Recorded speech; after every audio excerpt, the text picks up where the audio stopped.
에베소서 6장 10절부터 13절까지 함께 읽습니다. 정말로 너희가 주 안에서와 그 힘의 능력으로 강건하여지고 마귀의 괴계를 능히 대적하기 위하여 하나님의 전신갑주를 입으라. 우리의 씨름은 혈과 육에 대한 것이 아니요 정사와 권세와 이 어두움의 세상 주관자들과 하늘에 있는 악의 영들에게 대합니다. 그러므로 하나님의 전신갑주를 취하라. 이는 악한 날에 너희가 능히 대적하고 모든 일을 행한 후에 서기 위함이라. 아멘. 지금의 시대가 좋아졌기 때문에 여러분들이 개혁 성경이나 개정 개혁판만으로 만족하지 마시고 성경의 의미를 그래도 잘 이해하기 위해서는 다양한 번역 성경들을 활용하는 것을 꼭 배우셔야 됩니다. 그래서 앱 같은 걸 통해서 다양한 번역이 어떻게 됐는지를 살펴보시면서 성경의 의미를 잘 이해할 수 있도록 노력하시는 것이 필요합니다.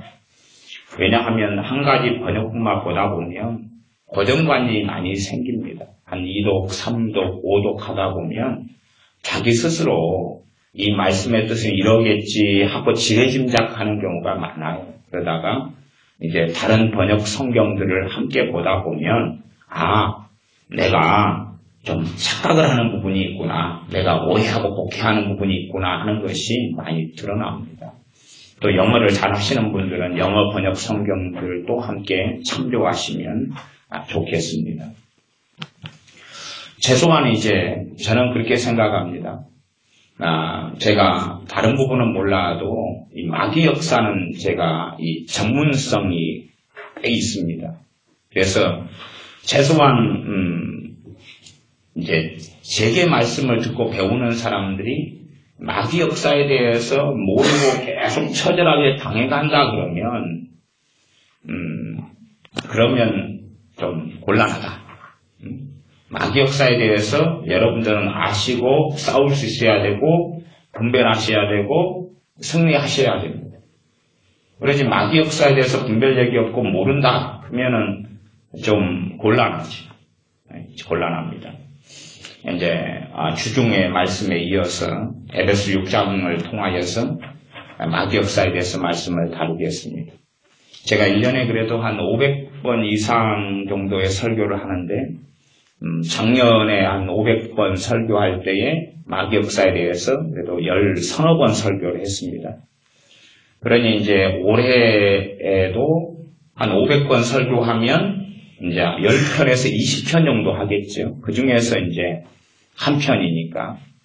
그러니 1년에 제가 한 10여 편 정도 이 마귀 역사에 대해서 설교한다 그러면 한 몇 년치를 모아놓으면 한 3, 40편 되면 그 정도를 전체를 들을 때에 마귀 역사의 전반적인 부분이 이해될 수 있겠습니다. 그러니 제가 에베소 6장을 가지고 설교를 이 똑같은 본문을 가지고 10건을 한다 그러면 10건의 방향성이 다 달라질 수 있습니다. 그래서 오늘 제가 말씀을 전한다 그래도 여러분의 삶의 상황에 맞추어서 아마 메시지가 나갈 거니까 전체적인 모습은 당연히 이 한 편의 설교로나 오후 설교까지 말씀을 진행한다 그래도 그것까지 가지고 모든 것을 다루지는 못합니다. 그래서 이 부분 가운데 오늘 제게 주신 영감을 따라서 말씀을 이 마귀의 괴계, 마귀 역사에 대하여 설명하고 다루겠습니다. 6장 10절에 보면 정말로 그 말이 끝으로 마지막으로 그 말입니다. 너희가 주 안에서와 그 힘의 능력으로 강건하여지고 이 10절까지만 봐도 강건하여지고 그 말이 다른 번역 성경들로 보면 주님 안에서와 주님의 능력으로 주님의 힘의 능력으로 강해지십시오 이렇게 번역이 됐어요. 이 번역이 맞는 거예요. 강해지십시오 그런 번역이 맞는 거예요. 이게 다른 번역 성경 다 그려져 있어요. 그러니까 우리 개혁 성경의 개정 개혁판은 강건해지고 그러니 그 다음에 뭐 하라는 이야기인지가 애매모호할 수 있어요. 근데 강해지십시오 그 말이에요. 주님 안에서 강해지십시오. 그거 하나. 그리고 and 주님의 힘의 능력으로 강해지십시오. 그리고 두 가지예요. 우리가 주님 안에 거할 때에 뭐 해집니까? 강해집니다. 주님 안에 거할 때 강해져요. 한겨울에 거할 곳이 없어서 밖에 추운 데서 벌벌 떨고 있으면 감기 걸리고 몸이 쇠약해지고 병들고 그러잖아요. 그러나 따뜻한 데서 몸을 보호하고 건강하게 있다가 보면 다시 밖에서 추운 데서 일할 수 있고 건강하게 살아나갈 수 있다고 말이에요. 우리가 적절한 휴식을 잘 취하고 영양을 섭취하면 강해지죠. 그것처럼 우리가 주님 안에 거하는 삶을 훈련하고 연단한다면 우리는 강해져 갑니다. 강해져 가면 사단과 그 전쟁과 씨름에서 우리는 얼마든지 점점 승리해가게 됩니다. 그러나 주님 안에 거하는 것이 뭔지를 모르다면 강해지지 않아요. 강해지지 않으면 항상 연약한 채로 있어서 사단의 노략물, 공격물이 될 수밖에 없습니다. 강해져라. 어디에 거하면서? 주님 안에서. 주님 안에 거하면서 강해져라. 여러분이 동일하게 찬양을 하시더라도 주님 안에서 찬양하실 수가 있고 그리고 주님 밖에서 찬양하실 수 있어요. 내 의로운 행위를 의지해서 찬양하면 주님 안에서 찬양을 못하게 됩니다. 내가 일주일간 어떤 삶을 살았는가, 지금 어떤 삶을 살았는가를 살피는 것은 필요해요. 그러나 그걸 의지해서 그래서 찬양한다면 주님 안에서 찬양이 되지 않습니다. 그러나 내가 주님을 의지해서 주님의 복음을 붙잡고 그리고 찬양한다면 주님 안에서 찬양이 되고 우리는 강해져 가요. 강해져 간다는 이야기는 거꾸로 불순물들이 빠져나간다는 것이고 마귀 역사가 우리의 삶에서 떠나가는 것을 이야기해요. 우리가 주님 안에 거하니 우리의 역사는 마귀가 끝까지 따라오기는 어려울 거 아니에요. 주님과 가까워져 갈수록 사단은 고통을 스러울 수밖에 없으니까 우리가 주님 안에 자주 거하면 우리는 자유로워져 갈 수밖에 없어요. 그러나 우리가 주님 안에 거하지 않는다면 자유로워져 가지 않습니다. 저나 여러분의 기도도 주님 안에 거하지 않는 기도도 얼마든지 많아요. 그러면 우리가 기도를 하고 해도 자유로워지지 않아요. 우리의 감정에 매이고 슬픔에 매이고 절망에 매이고 서러움에 매이고 낙심과 좌절에 매여서 살아갈 수밖에 없지요. 그러나 주님 안에 들어오면 주님 안에서는 성령님의 역사하심이 풍성하지요. 주님 안에 거할 때만이 강해집니다. 주님 안에 거할 때만이 강해져. 그러니 여러분이 기도나 찬양이나 예배가 주님 안에 거해서 하는 기도와 찬양과 예배나 말씀 생활이 되도록 여러분이 훈련하시고 단련하시고 연단하셔야 됩니다. 그 힘의 능력으로 강건해져라. 주님의 힘의 능력으로 강건해져라. 주님의 힘의 능력으로. 주님의 힘의 능력을 우리가 받으면 받을수록 우리는 강해져 갑니다. 주님의 힘의 능력을 성경적으로 한다면 일반적으로는 성령님의 능력, 성령님의 은사 이렇게 표현됩니다. 그러니 성령님의 은사와 능력을 받는 사람들은 강건해져 가요. 왜요? 싸울 무기가 있으니까. 기도를 정말로 못할 상황까지 되는데 기도의 은사인 방언의 은사를 받아도 그러면 기도할 수 있는 거예요. 기도할 수 있는 거예요. 저는 어느 때 가위를 새벽에 간간히 눌려왔는데 특별히 새벽 예배에 가서 기도가 제대로 안 될 때 그때는 잠을 좀 잠들면 가위 눌릴 때도 있어 왔어요. 또 마귀 역사가 원체 강한 곳들에서 잠을 자거나 그래도 가위 눌린 적들이 있지요. 그러면 새벽에 기도하는데 기도가 잘 안 돼요. 빨리 자고 싶어요. 소원은 하나예요. 빨리 자고 싶어요. 잠들면 가위 눌려요. 근데 그 전에 방언의 은사를 제대로 활용하지 못했을 때는 가위 눌리면 답이 없더라고요. 그 짧은 5분이라도 몇 시간처럼 여겨지는 그 고통을 계속 받았다가 방언의 은사가 자유롭게 방언의 기도가 되니까 이 예수님 짝만 끄집어내도 떠나갈 것 같고, 손가락만 까딱해도 이 가위 눌리는 이 악한 영의 역사가 떠나갈 것 같은데, 손가락도 까딱대지 않고 입도 뻥끗대지 않는데, 입을 다물어도 방언 기도를 하고 있거든. 그러니 입을 다물고 방언 기도를 하니까 마귀가 놀래가지고 도망가더라고. 근데 그때 마귀 이 악한 귀신의 얼굴을 봤어요. 이 귀신의 얼굴을 봤는데 걔가 어이없는 얼굴을 하더라고요. 황당한 얼굴. 평상시에 내가 너를 가위를 눌릴 때 너는 꼼짝도 못하고 당했어야 되는데 10분, 20분, 30분, 1시간 지옥 체험의 반의 반 정도도 안 되지만 굉장히 고통스러운 시간을 너가 보냈어야 되는데 웬 황당하게 방언 기도냐? 속으로 방언이 되니까 황당한 얼굴을 하면서 떠나가더라고요. 그 다음부터는 제 기억에는 가위 눌린 적이 없습니다. 성령 은사들을 받으면 그 은사들은 우리의 능력이 됩니다. 그래서 주님의 복음이 역사하고 나타나는 것이 됩니다. 무서운 가르침 중에 하나가 은사 중단론이에요. 그건 참 성경을 어떻게 해석하느냐의 문제인데 성령 은사는 이제 그쳤다 가르쳐요. 아니 무서운 거지. 그러니 하나님 말씀 66권을 믿는다 그러면서 말씀을 폐하는 사람.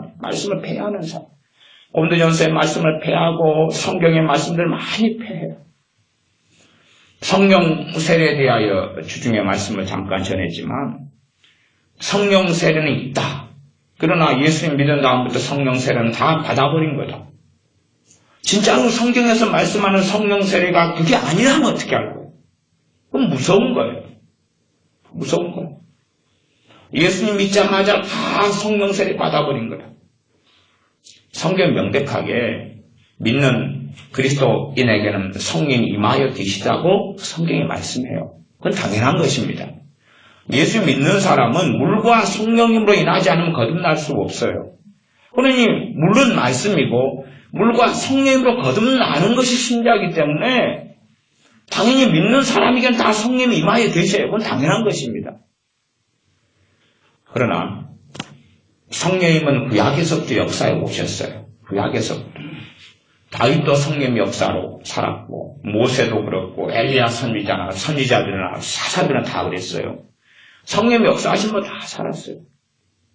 그러니 주님의 사도들이라 할지라도 성령의 권능, 주님께서 나누어주신 성령의 권능으로 치유와 귀신을 쫓아내는 사역을 감당했어요. 그들도 거듭났어요. 그러면 사사들이 거듭난 것도 물과 성령으로 거듭난 거예요. 그들에게도 성령이 임하여 계시는 거예요. 당연하게. 성경은 뭐라고 또한 말씀하냐 그러면 아직 주님께서 영광을 받지 아니하셨기 때문에 성령이 저희에게 임하여 계시지 아니하더라 그랬어요. 그럼 그게 무슨 의미냐를 이해해야 돼요. 그 주님의 말씀을 이해하려면 전제는 뭐냐 그러면 가령 그 말씀이 요한복음에 있다. 그러면 요한복음의 전제는 뭐냐 그러면 구약 39권을 전제로 해가지고 그 다음에 요한복음인 거예요. 그러지 구약의 말씀을 다 치워버린 다음에 요한복음이 아니에요.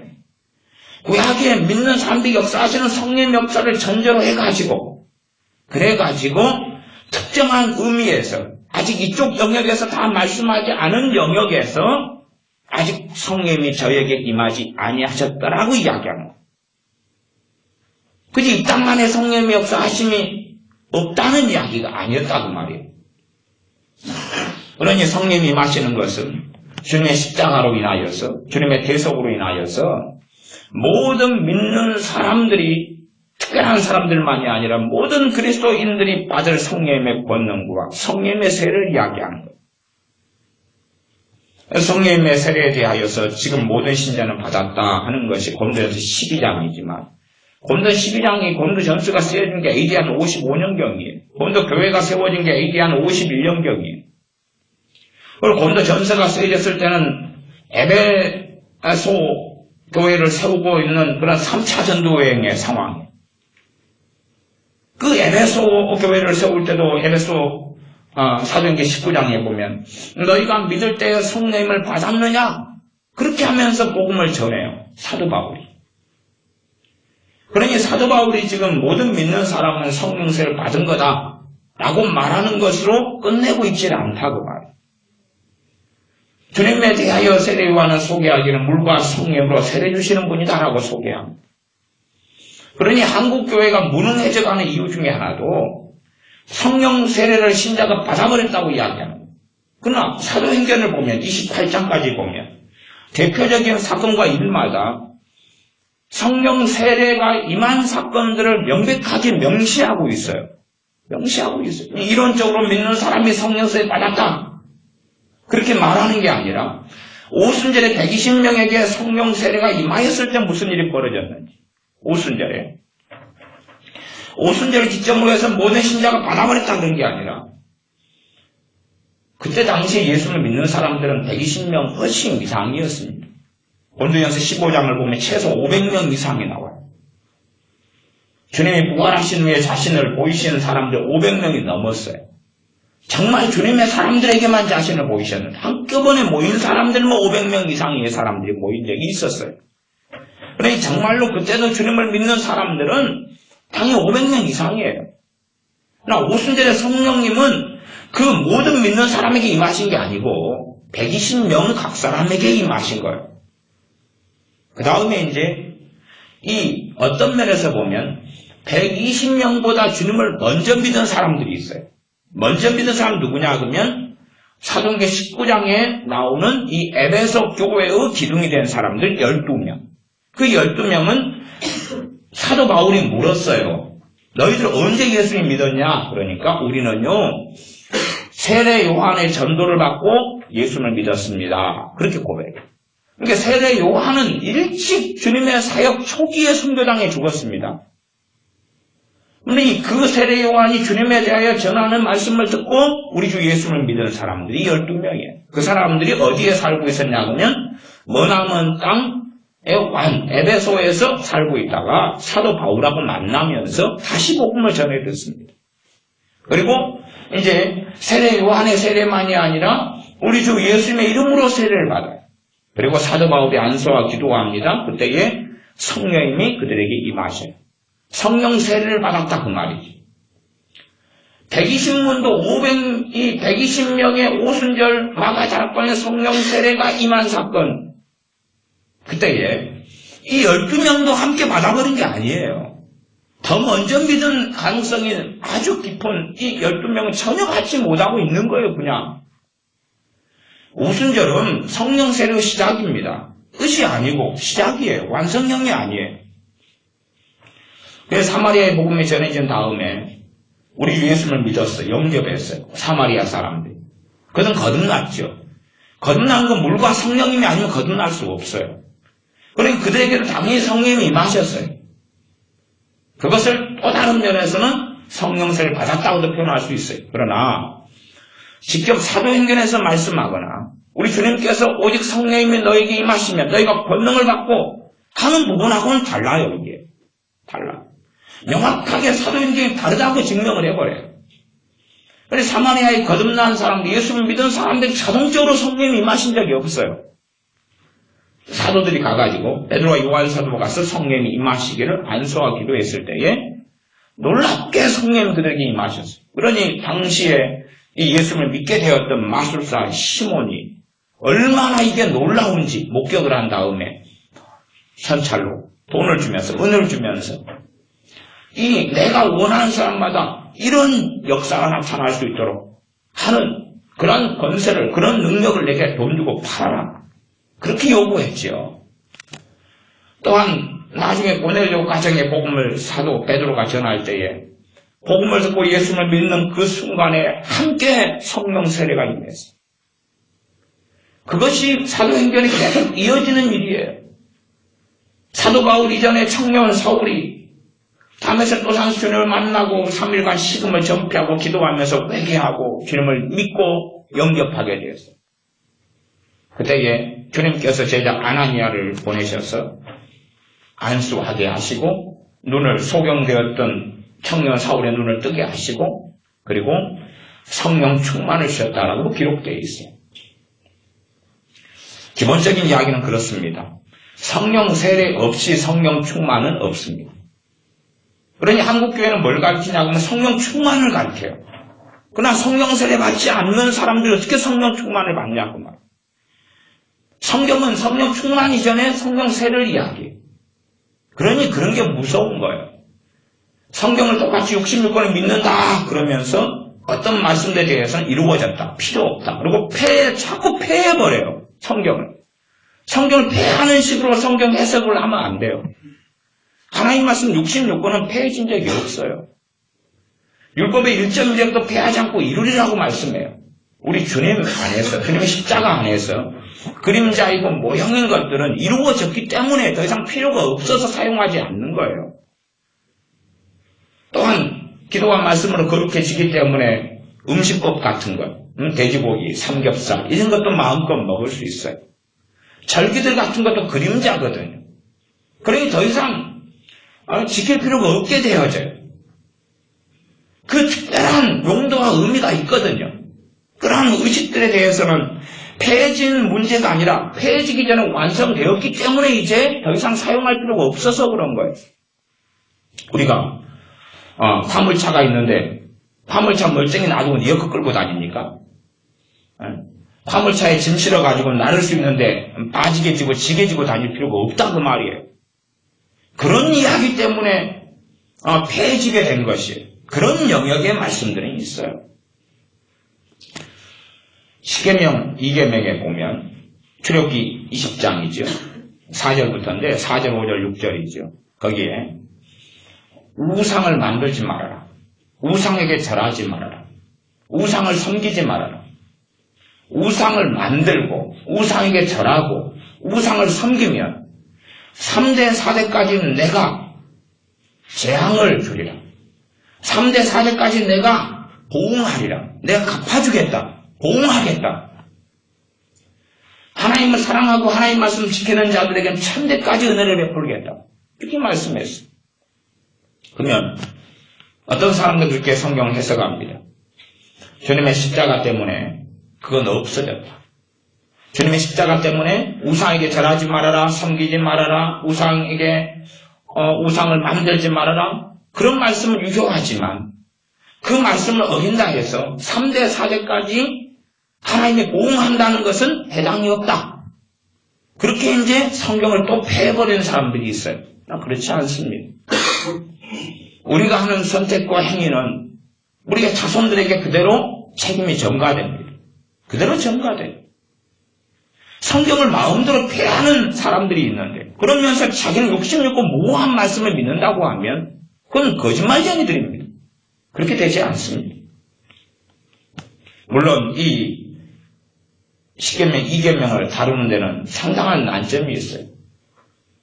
넓은 의미에서 두 가지 어려운 점, 좀 좁혀서 이야기하면 세 가지 어려운 점이 있습니다. 하나는 이것을 십계명, 2계명으로 한다면 단순하게는 가계 저주라고 이렇게 말할 수 있어요. 집안에 내려오는 저주, 하나님의 보응과 징벌로 인해서 우리가 들판에 그만큼 내동경이 쳐진 거지. 하나님의 울타리와 보호가 없는 곳은 내동경이 쳐지는 부분이 있으니 누구의 공격을 쉽게 받습니까? 사단의 공격을 쉽게 받지. 그런 측면이 있어요. 그래서 일단은 십계명, 2계명의 3대, 4대까지 보응하리라 하는 말씀을 부정하는 사람들. 이 사람들을 어떻게 설득할 수 있느냐? 하나님 말씀이 이게 무고하다. 지금도 이루어진다는 거 어떻게 설득하겠느냐? 난점이 있고 또 하나는 이 말씀을 그대로 인정하는 사람들이 있어요. 인정하는 사람들인데 이것을 어떻게 짧은 순간에 1분 만에, 5분 만에, 1시간 만에, 하루 만에, 이틀 만에, 한 달 만에 다 처리할 수 있겠느냐. 그 극단적으로 이런 가계 저주라면 이런 것을 쉽게 해결하려고 생각하는 사람들의 부류가 있어요. 또 한 부류의 사람은 조상탑. 할아버지가, 할머니가 우상숭배하고 점장이었고 무당이었고 하기 때문에 내가 이렇다. 부모가 십계명, 2계명을 어겨왔기 때문에 내가 이렇다고 원망하는 사람들. 그래서 내가 이런 고난을 당하고 있다는 사람들. 이런 이 세 부류의 사람들을 어떻게 다 이렇게 설득하고 말씀으로 정리할 수 있느냐 하는 것이 사실 제 입장에서는 쉬운 문제는 아니에요. 이 극단성을 다 정리를 해야 되는데 그래서 하나님 말씀에 대하여 우리가 정말 하나님 말씀 66권을 살아있다 그걸 액면 그대로 믿어야 됩니다. 단지 믿는다는 것은 성경을 그렇게 동의하는 문제가 아니라 바르게 이해하고 바르게 해석하고 바르게 깨닫는 것을 이야기해요. 하나님 말씀은 우리의 삶과 무관한 게 절대 아닙니다. 하나님 말씀을 내 삶에서 만나지 않으면 나는 하나님의 말씀을 제대로 모르는 사람입니다. 하나님 말씀을 내 삶에서 경험하지 않으면 나는 말씀을 모르는 사람입니다. 저는 어떤 게 답답하냐 그러면 제가 교회를 20교회를 신앙생활 했잖아요. 전도사로 있던 교회도 여러 교회고 부교육자로 생활했던 교회도 여러 교회 되지만은 또 제가 성도로 또 청년으로 때로 청년의 회장으로 또 봉사하기 위하여 다녔던 교회들도 있어요. 어떤 교회는 주일학교 봉사하려고 1년 이상을 다녔고 했던 교회도 있고요. 방학 때마다 가서 섬겼던 교회도 있고. 어쨌든 교회를 꽤 많은 교회 경험을 가지고 있는데, 근데 이제 답답했던 것 중에 하나는 목사님들 설교하시면서 그렇게 말씀하시는 거예요. 내가 설교하기 위하여 이번 주에 성경을 열심히 연구했다는 거예요. 연구했더니 놀라운 비밀을 깨달았다는 거예요. 그리고 말씀을 전하는 거예요. 그런 걸 들을 때 제 개인적으로 굉장히 갑갑한 거예요. 굉장히 좀 깝깝한 거예요. 왜 그런 줄 압니까? 말씀을요, 이번 주에 연구해가지고 깨달아서는 안 되는 거예요. 왜요? 말씀은 삶하고 불과 분리해요. 하나님 말씀은 내 삶하고는 뗄 수 없는 거예요. 성경을 연구해가 깨달았다면 그 사람은 분명히 탁상공론인 거예요. 하나님 말씀을 10년 전부터 깨달아 와가지고 어떻게 경험하고 있는 걸 전하고 가르쳐야 돼. 작년부터 내가 말씀을 깨달아가지고 실제 내 삶 속에서 이 말씀이 어떻게 나타나는 것을 그걸 전해야 돼요. 말씀을 알아야 돼요. 그냥 자기가 무엇을 통해서요? 주님과 함께 살아나가는 삶을 통해서요. 그것만이 진짜 말씀이에요. 그렇지 이번에 주석책 보고 뭘 보고 연구하고 그래가지고 깨달았다. 도움은 되지만 굉장히 이상한 이야기입니다. 이렇게 연구하고 깨달았다고 자기는 그 말씀을 언제 지켰다는 이야기예요. 언제 그 말씀으로 언제 살았다는 이야기죠. 그 말씀을 살 시간이 있어요? 없어요? 없어요. 말하자면 내가 요리 강습을 해야 하는 요리 강사인데 요리책 보고 요리도 한 번 안 해보고 깨달음을 얻었어요. 난 밥할 줄도 모르는데 밥하는 법에 대해서 책을 본 다음에 이제 밥하는 걸 가르치는 거예요. 도움은 좀 될 수 있어요. 그러나 굉장히 이상한 이야기죠. 나는 차 운전도 할지 모르면서 운전 강사예요. 그래서 칠판에서 운전 가르쳐주는 거예요. 도움은 좀 되겠지만 좀 상당히 이상한 거죠. 그것과 더 무서운 것은 하나님 말씀에 대한 건 더 무서운 것입니다. 이게 말씀을 연구하고 살펴야 되지만 이렇게 이번 주 연구하다가 기도하다가 말씀을 깨달았습니다. 정말로 깨닫게 해주시는 성령의 역사가 있지만 그건 전하기 전에 뭐 하라는 겁니까? 그 말씀을 가지고 너가 깨달았으니까 이제 살아봐라. 살아봐서 그 말씀의 씨를 심고 그리고 싹이 나고 줄기가 나고 꽃이 피고 열매가 맺어지고 그 다음에 이제 전할 때인 거예요. 너가 그 말씀을 가지고 살아봐. 그리고 정말로 주님이 깨닫게 해주셨다면 그런 거예요. 전하라는 게 아니라. 근데 말씀을 이번에 꼭 깨달았다 그러고 전하고 다음 주에도 깨달았다 그러고 전하고 그 다음 주 깨달았다 그러고 전하고 어떨 때는 그런 목사님도 계셔요. 내가 목사 노릇을 30년 했는데 30년 하는 동안에 정말로 알지 못했던 놀라운 진리를 알게 되었습니다. 그러는 거예요. 그러면 30년 동안은 그거 못 깨달아도 잘 먹고 잘 살았잖아요. 오늘 마찬가지 우리도 그거 못 깨달아도 잘 먹고 잘 살고 있다는 이야기예요. 그 양반도 30년 동안 깨닫지 못하다가 인자 깨달았는데 뭐 어쩌라고요. 나이가 몇 살이냐 할 때 68살. 은퇴하려고 2년 놔뒀네요. 그러니까 그런 것은 아닌 거예요. 하나님 말씀을 여러분의 삶 가운데 경험하셔야 돼요. 여러분의 삶 가운데 말씀이 어떻게 이루어져 가는 걸 경험하셔야 돼요. 그러지 삶과 분리가 되는 말씀은 사실은 내가 제대로 깨닫고 알고 있는 게 아닙니다. 자, 그래서 10절은 정말로 마지막으로 너희가 주님 안에서 강건해지십시오. 주님 안에서 강건해지십시오를 여러분이 삶 가운데 무슨 의미인지를 여러분이 경험하셔야 돼요. 주님 안에서 강건해지라는 이야기를 제가 여러 가지 비유나 예로 들 수 있습니다만, 그렇게 하다 보면 이제 오늘 집에 못 가시니까 그런 설교는 또 딴 데서 제가 다 전했으니까 딴 데서 들으시고, 그 힘의 능력으로 강건해지라. 지금도 성령님의 능력은 있고 성령의 은사는 있습니다. 지금도 성령님께서는 그리스도인들에게 은사와 능력으로 역사하셔요. 그러니 내 능력만 가지고 살면 어떤 것은 가능하지만, 그러나 가능하지 못한 많은 것이 있습니다. 내 힘과 지혜만으로 산다면 세상 사람들 같은 삶은 되지만, 주님께서 내가 온 것은 양으로 생명을 얻게 하고 더 풍성케 하려 함이라. 더 풍성한 삶. 세상 삶과 같이 똑같이 여행해서 얻는 즐거움은 있지만 주님 안의 쉼과 주님 안의 행복과 주님 안의 기쁨과 주님 안의 안식은 별로 없을 거예요. 세상 사람이랑 우리나 비슷하지요. 그러나 정말 비슷해서는 안 됩니다. 내 손에 돈이 없어요. 통장에 잔고가 없어요. 그러면 세상 사람들이 염려하죠. 우리도 비슷하면 우리도 염려해요. 당연히 염려해야지요. 그러나 정말로 주님 의지하는 사람은 통장 잔고가 떨어지면 그러면 흥분이 일어나, 기대감이 일어나고 흥미진진해져요. 어떻게 하나님께서 여기에 관여하실까를 보고 싶어요. 거기에서 없는 행복이 있습니다. 세상 사람은 잔고의 액수가 줄어들어가요. 5천만 원, 4천만 원, 3천만 원, 2천만 원, 1천만 원, 500만 원, 300만 원 되면 불안해져요. 초조해져요. 주님의 사람은 첫째는 자기를 돌아보아요.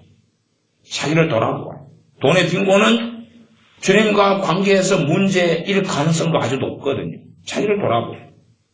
그 다음에 주님께서 어떻게 없는 가운데 채우시고 일하실까를 경험하는 흥분이 있어요. 우리 교회 오는 데는 주차 공간이나 이런 게 없잖아요. 그러면 차를 가지고 오는 분들은 이제 다른 차들에 주차되어 있어요. 주님을 참으로 범사이를 인정하는 사람들은 흥미진진해지죠. 왜? 기도할 거니까. 뭘 위해서요? 내 차를 주차할 공간을 놓고 기도할 테니까. 흥미진진해지지. 그리고 빼빼한 걸 발견하는데 내 자리가 비어있는 걸 보지. 거기에서 주님 만나는 기쁨이 있고 주님과 함께 살아가는 감격이 있지. 그러나 세상 사람과 같아진다면 주님과 함께 살아나가는 뭔가는 없어요. 주님과 함께 살아나가려면 주님으로 얻는 행복은 어떻게 말로 다 표현할 수 없고 설명할 수 없습니다. 세상 사람은 나이가 들면 때마다 해외여행을 다 해요. 그러나 주님 믿는 사람은 집하고 교회만 다녀도 해외여행하는 사람보다 더 행복해요. 심지어는 그냥 혼자 오두막집에 살아도 그래도 바퀴벌레가 나오고 지네가 나오고 해도 주님의 사람들은 더 행복해요. 왜냐하면 천국의 행복이 맛볼 수 있고 주어져 있기 때문에 그래요.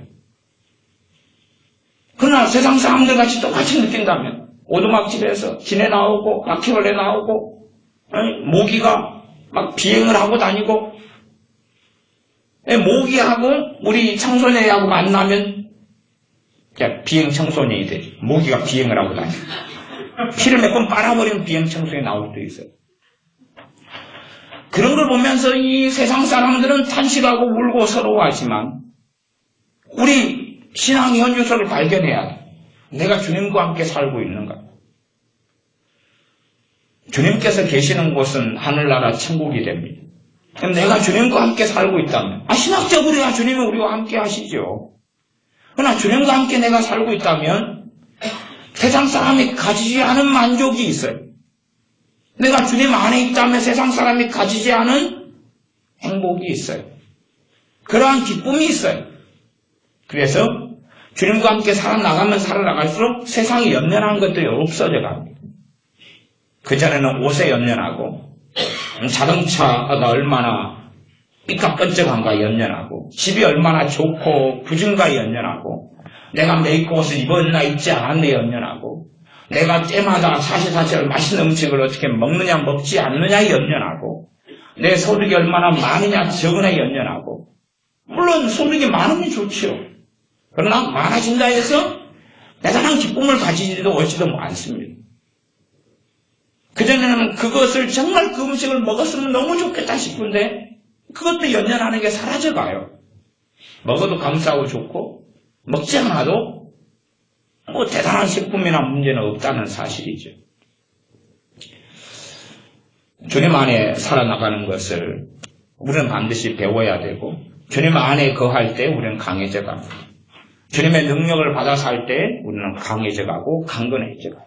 우리가 강해져가 강건해져 가면 나만 잘 살고 잘 먹는 게 아니라 함께 주님 안에 지체된 교회, 주님 안에 식구들을 내가 도와주고 세워줄 수 있어요.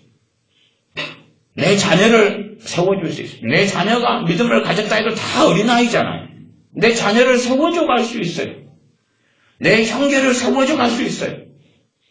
함께 믿음의 지체들을 세워줘 갈 수 있어요. 자, 이제 11절로 갑니다. 마귀의 괴계를 능히 대적하기 위하여 하나님의 전신갑주를 입으라. 마귀의 괴계, 여러 번역 성경들은 괴계를 간계, 요즘 개정개혁하는 간계 그랬습니다. 우리말 성경 같은 경우는 계략. 또 일반적인 번역 성경들은 속임수. 속임수로 일단은 속임수가 이 괴계의 모든 걸 표현하지는 않습니다. 그러나 일단은 속임수가 마귀가 하는 기본 전략에 속합니다. 마귀의 괴계, 마귀의 속임수를 뭐 하기 위해서요? 대적하기 위하여. 대적은 싸운다 그 말이에요. 싸워가지고 승리하기 위하여 하나님의 전신갑주를 입어라. 하나님의 전신갑주를 입으라. 그것을 다른 번역 성경은 하나님의 무기로 완전무장하십시오. 그렇게 번역합니다. 하나님의 전신갑주, 하나님의 머리부터 발까지 갑옷을 다 입는 거죠. 군화, 철모, 그 다음에 방탄조끼 이런 것부터 시작. 요즘으로 한다면 또 방패, 옛날로 한다면 칼 이런 거 다 준비하는 겁니다. 마귀의 괴계는 마귀의 속임수입니다. 그리고 하나님의 전신갑주를 여러분이 이 본문 뒤에 설명을 들으면 전신갑주는 전체가 다 하나님의 말씀에 올인해 가지고 있어요. 내용이. 그러니 걔네들이 마귀의 괴계 속임수의 핵심은 뭐겠어요? 거짓말이에요. 핵심 무엇과 다른 거짓말입니까? 진리와 말씀과 다른 거짓말을 한다는 사실. 그걸 통해서 우리를 공격하고 우리를 비참하게 합니다. 12절 우리의 씨름은 혈과 육에 대한 것이 아니요. 제가 현대 인해 성경을 보니까 현대 인해 성경은 우리는 사람과 대항하여 싸우는 것이 아니요 이렇게 되어 있어요. 그런 이해를 가져도 좋겠습니다. 우리의 씨름은 우리가 몸부림치고 아파하고 힘들어하고 이러한 것에 진정한 이면은 뭐냐 하면 마귀하고 싸웁니다. 그 말씀이에요. 우리는 눈에 보이는 것으로만 생각하고 직장 상사, 동료, 남편, 아내, 자녀, 부모, 형제 눈에 보이는 사람하고의 다툼, 싸움, 힘듦 등을 생각하는데 성경은 6장 12절에는 우리의 씨름은 혈과 육에 대한 것이 아니요 정사와 권세와 이 어두움의 세상 주관자들과 하늘에 있는 악의 영들에게 대함이라. 정사, 권세 이것도 마귀의 직급의 종류들입니다. 마귀의 직급의 종류가 4종류가 지금 나와 있어요. 정사, 권세, 이 어두움의 세상 주관자들, 어두움이니까 그 다음에 하늘에 있는 악의 영들 이렇게 4종류가 나와 있습니다. 하늘에 있는 악의 영들은 사실 우리가 싸울 대상은 아닙니다. 이게 잘못된 어떤 신사도 운동이나 이런 데서는 하늘에 있는 악한 영들하고 막 대적기도 하고 물리치는 기도하고 공중것을 잠자는 막 떨어져라 그러고 그러는데 그건 잘못된 기도입니다. 저는 그 잘못된 기도라고 설명하고 가르칩니다. 우리가 싸울 대상은 앞에 있는 세 부류밖에 없어요. 하늘의 공중 것에 잡은 자의 싸움은 어디에 나왔냐 하면 다니엘서에 나와 있어요. 다니엘서에서는 그 하늘의 공중 것에 잡은 자의 한 종류가 나왔는데 그것은 바사군 이렇게 나왔어요. 바사군, 페르시아 왕자 이렇게 번역됩니다. 요즘 번역으로는. 그러면 다니엘 선지자가 하나님께 막 기도했는데 자기가 페르시아 왕자 바사군, 이 마악이 굉장히 높은 서열에 페르시아를 지배하고 있는 군주에 속해 사탄 바로 밑에 계급일 거예요. 페르시아 군주하고 자기가 싸운 게 아니에요.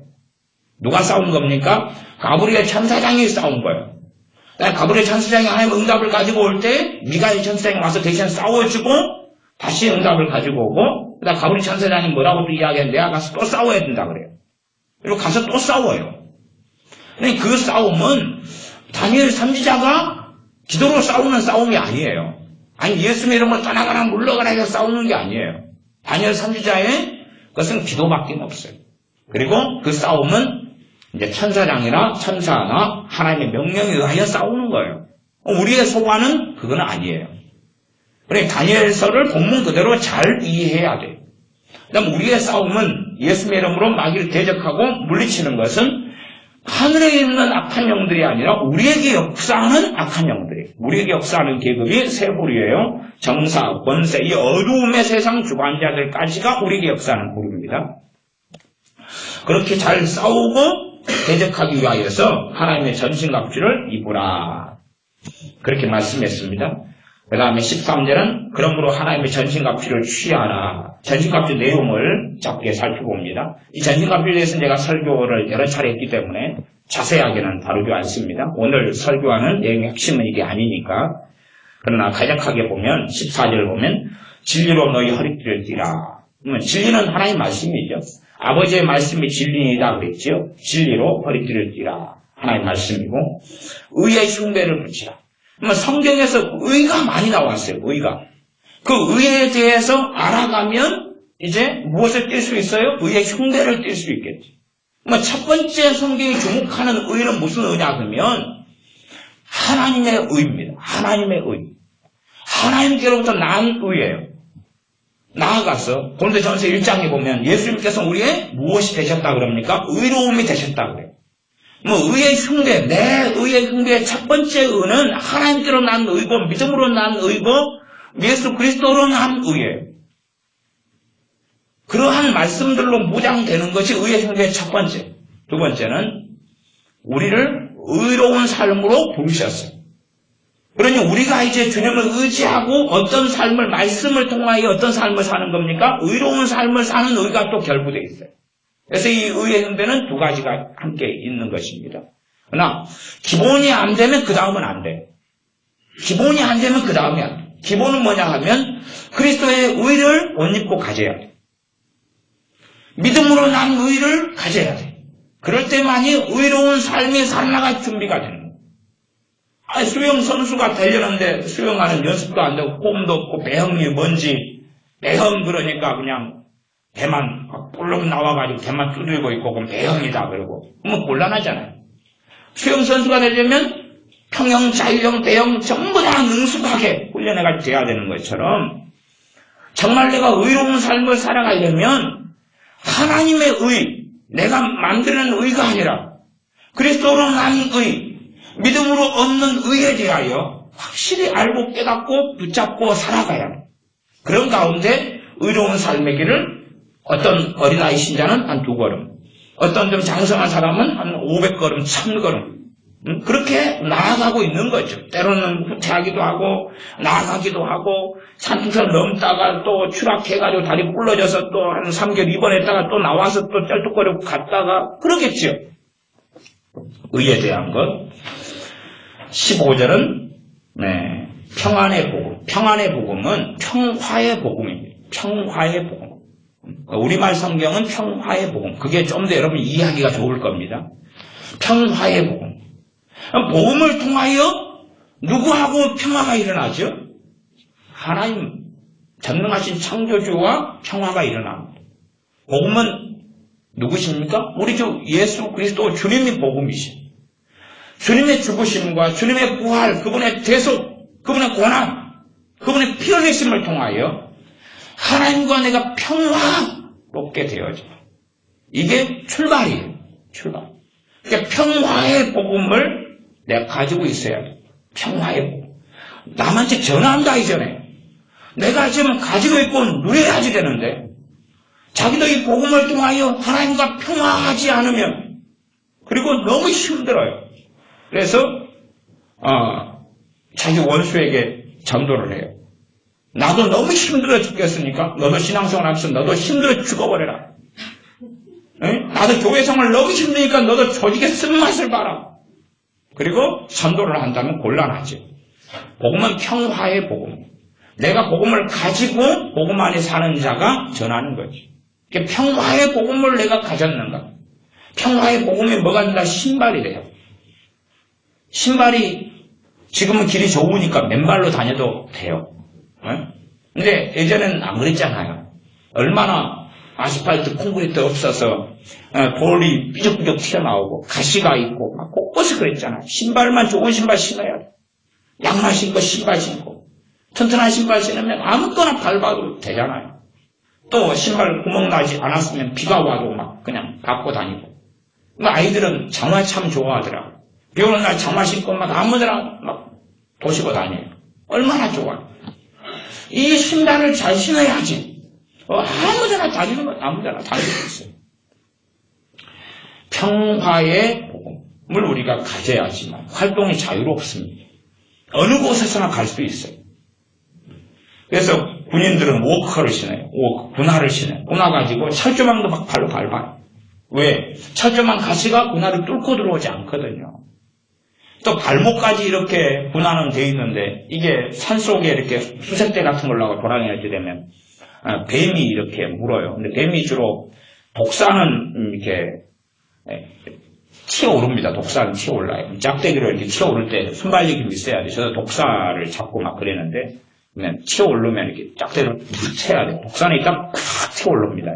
근데 이제 어지간한 뱀은 발목 쪽을 공격해요. 그러니까 워커로 군화로 이렇게 발목까지 이상을 막으면 이렇게 자기 이빨이 못 뚫고 들어오는데 물어봐 그러고 발로 밟아 그러고 차버리면 되니까.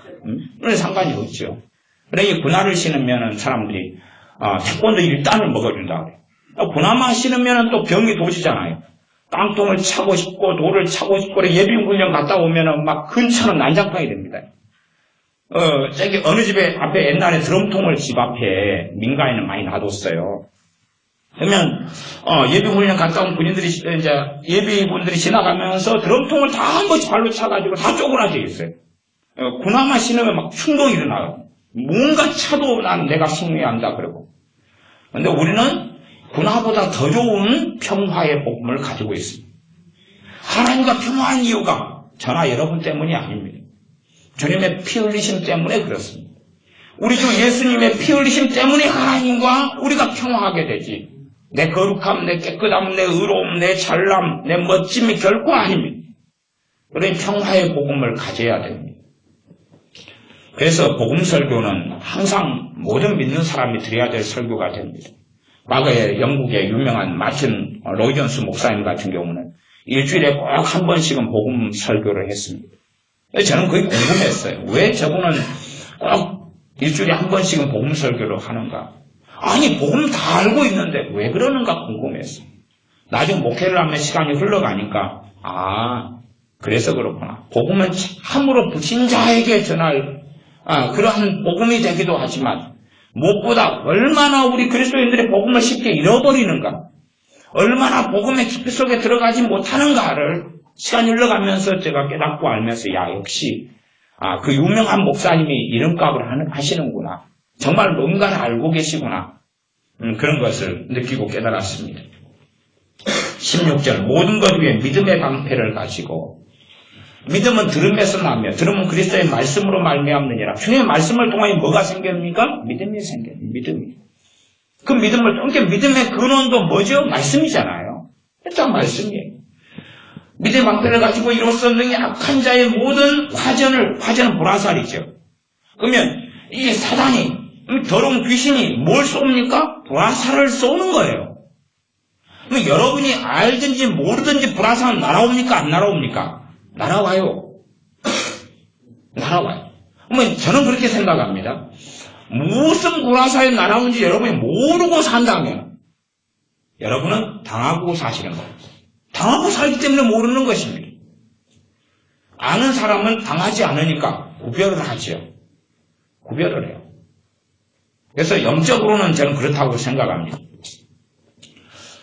대부분의 사람이 이 앞에가 불화살을 여기다가 한 75개를 꽂아가지고 있고 막 불이 활활 타오르는 불화살을 꽂히고 등판에는 막 500개가 불화살을 꽂혀가지고 머리에 32개 뭐 그렇게 불화살 꼬치가 돌아다니는 거예요.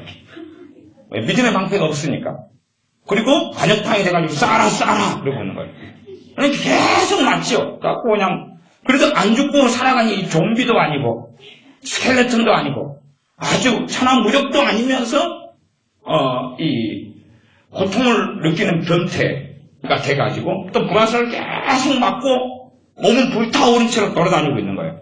그게 대부분 그리스도인들의 실상인 거예요.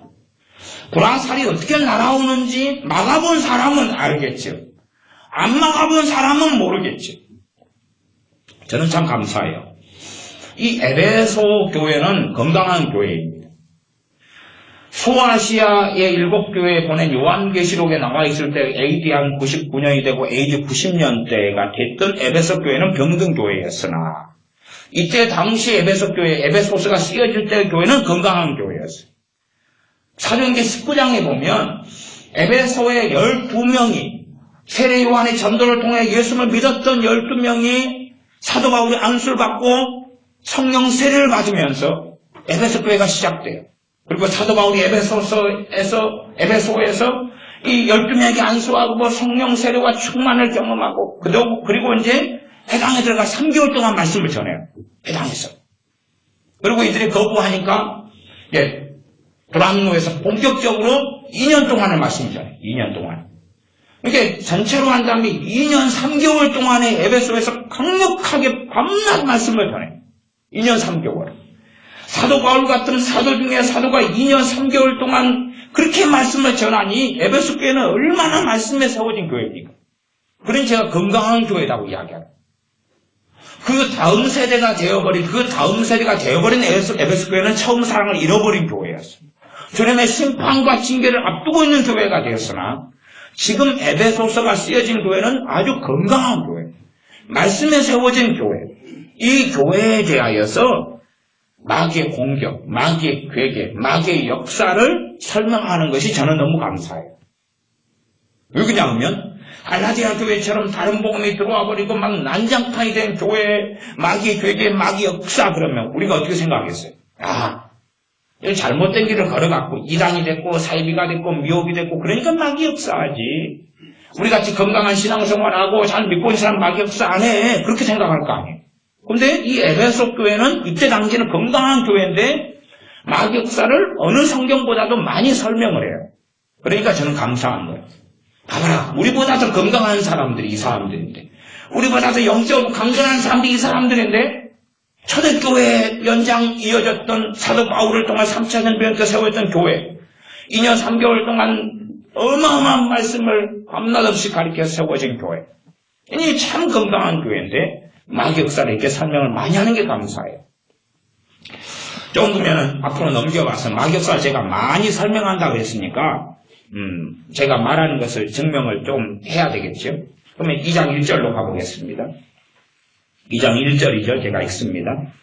에베소 2장 1절이죠. 너희의 허물과 죄로 죽었던 너희를 살리셨도다. 그때 너희가 그 가운데서 행하여 이 세상 풍속을 줬고 공중의 권세 잡은 자를 따랐으니 곧 지금 불순종의 아들들 가운데 역사는 영이라.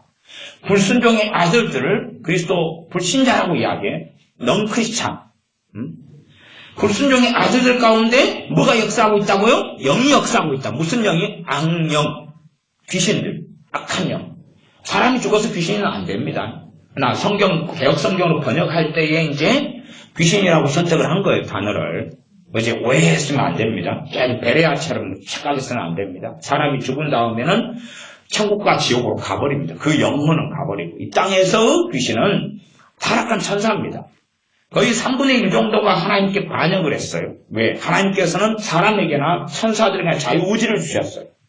자유의지를 주셔서 강제적으로 프로그래밍해서 하나님을 섬기도록 안 했어요. 그러니 하나님을 섬겼을 것 섬기지 않을 자유를 주셨어요. 사람에게나 아담에게나 하와에게나 나아가 천사들에게나. 그러나 천사들은 놀라운 권세와 능력을 받았기 때문에 자존망대해지기 쉬웠는데 그렇게 되고 말았어요. 3분의 1이. 그래서 하나님께 쫓김을 받아서 이 땅으로 내려왔다. 뭐 성경에 들어갑니다. 그들이 이들인데 이들은 공중 권세 잡은 자를 따랐다. 그러면 여러분도 불신자로 살았을 때가 있었을 것 아닙니까? 저도 그랬고 여러분도 불신자였을 때가 있을 거 아니에요. 그러면 여러분이 인정하지 않더라도 지금 에베소 교인들에게 설명하고 있는 거예요. 여러분에게, 저에게 불신자였을 때 우리는 명백하게 우리 가운데 역사하는 영을 따라서 살았다고 이야기해요. 그러나 우리는 귀신 들리지도 않았고 미치지도 않았고 정상이었고 내 발로 밥 먹었고 학교 다녔고 공부했고 화장실 갔잖아요. 그러지 내가 언제 내 가운데 역사하는 이 악한 영, 이 공중권세 잡은 자를 내가 언제 따랐냐 그럴 거 아닙니까? 그러니 우리가 보지 못하고 알지 못했다 그 말이죠. 그렇게 지금 이 마귀에 대하여 악한 영에 대하여 설명하고 있습니다. 그에 대한 자세한 내용을 계속 이어가지고 설명하면서 복음에 대한 이야기를 하고 있습니다. 그리고 이제 4장으로 좀 넘어갔어요. 4장 25절로 가겠습니다. 25절. 그 사이에도 있는데 제가 자세하게는 설명 안 합니다. 25절. 그런즉 거짓을 버리고 각각 그 이웃으로 더불어 참된 것을 말하라. 이는 우리가 서로 지체가 됨이니라. 26절. 분을 내어도 분노입니다. 죄를 짓지 말며 해가 지도록 분을 품지 말고 마귀로 틈을 타지 못하게 하라. 이렇게 한 예로 분노를 가지고 설명을 합니다. 분노를 해가 지도록 계속 내고 있을 때 누가 틈탄다고요? 마귀가 틈탄다. 지금 누구에게요? 건강한 교회인 에베소 신자들에게 말씀해요. 그러나 여러분이 그러잖아요. 여러분이나 저나 뭔가 성질 나가지고 막 안에서 막 씩씩대는 것이 해가 질 때까지 했던 적이 있습니까? 없습니까? 있잖아요. 그러나 분명히 성경은 마귀가 틈을 탔다고 그럴 때는 탄다고 이야기하는데 우리는 틈탄 걸 경험한 적이 없는 거예요. 우리가 눈이 가려워져 있기 때문에 그렇다고 말이에요. 눈이 가려워져 있기 때문에. 그러면 내가 분노가 막 많이 하는 사람들이 계속 간다 그러면 우리가 분노가 약점인 걸 알 수가 있어요. 원망도 마찬가지로 분노를 지금 예시를 든 겁니다. 원망을 내가 계속 길게 해요. 그럼 무엇이 틈탑니까? 마귀가 틈타요. 마귀가 틈타면 내가 하는 원망하고 마귀가 주는 원망이 들어오게 돼요. 마귀가 주는 원망이 들어오는데 그것은 내가 하는 원망하고 모양, 과학적으로 하면 질량, 무게, 부피가 똑같아요. 여러분이 구별할 수 없다 그 말이에요. 여러분이 구별할 수 없어요. 그러나 하나로 구별할 수 있는 것은 그걸 먹어버리면 복잡해져요.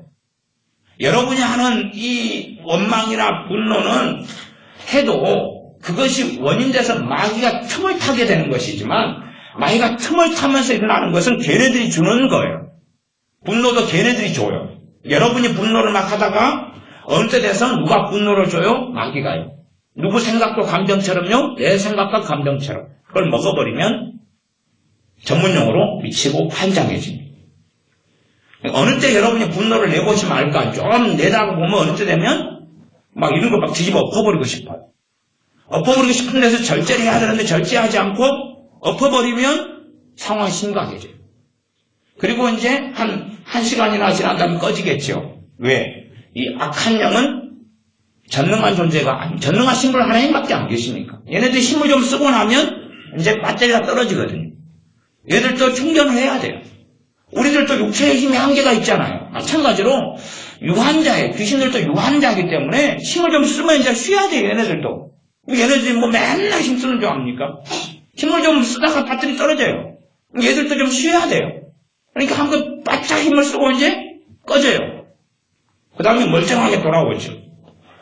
그러나 분노 가운데 물건 부술 건 부쉈고 사람에게 막 그냥 아주 그냥 적대적이고 공격적이고 막 상처를 주는 희법하는 비참한 말들을 막 화살들 쏘았겠죠.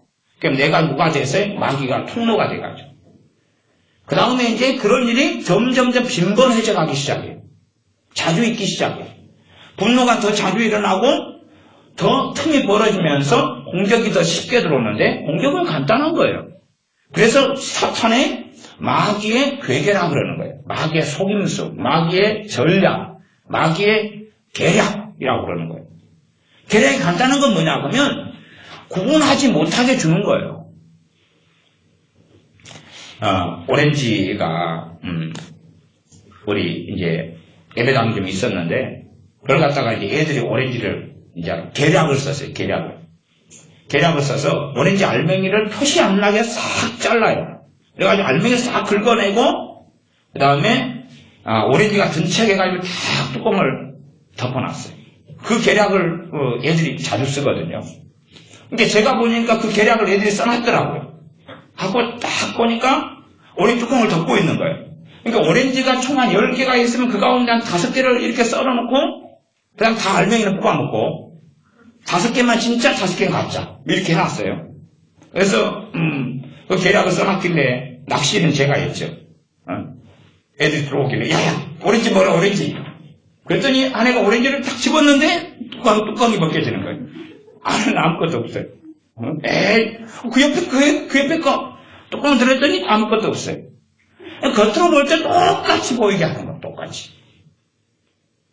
낚시를 할 때 이 가짜 지렁이, 인조 지렁이를 쓰든지 진짜 지렁이를 쓰든지 간에 물고기가 보기에 먹음직스러운 걸 내놓는 거지 안 먹음직스러운 걸 내놓으면 안 먹어요.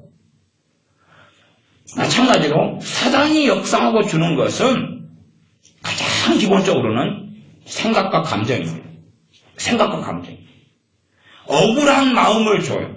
억울한 마음이 억울한 마음으로 그치지 않습니다. 여러분의 건강을 망가뜨려요. 여러분의 정신세계를 망가뜨립니다. 여러분의 믿음을 무너뜨려가요. 마귀 역사를 받아들이고 믿으면 여러분의 것은 무너져가요. 그럼 무엇이라도 가장 먼저 무너지는 것은 하나님 관계가 무너져가요. 점점점 특별한 일이 없는데 기도가 안 되기 시작해요.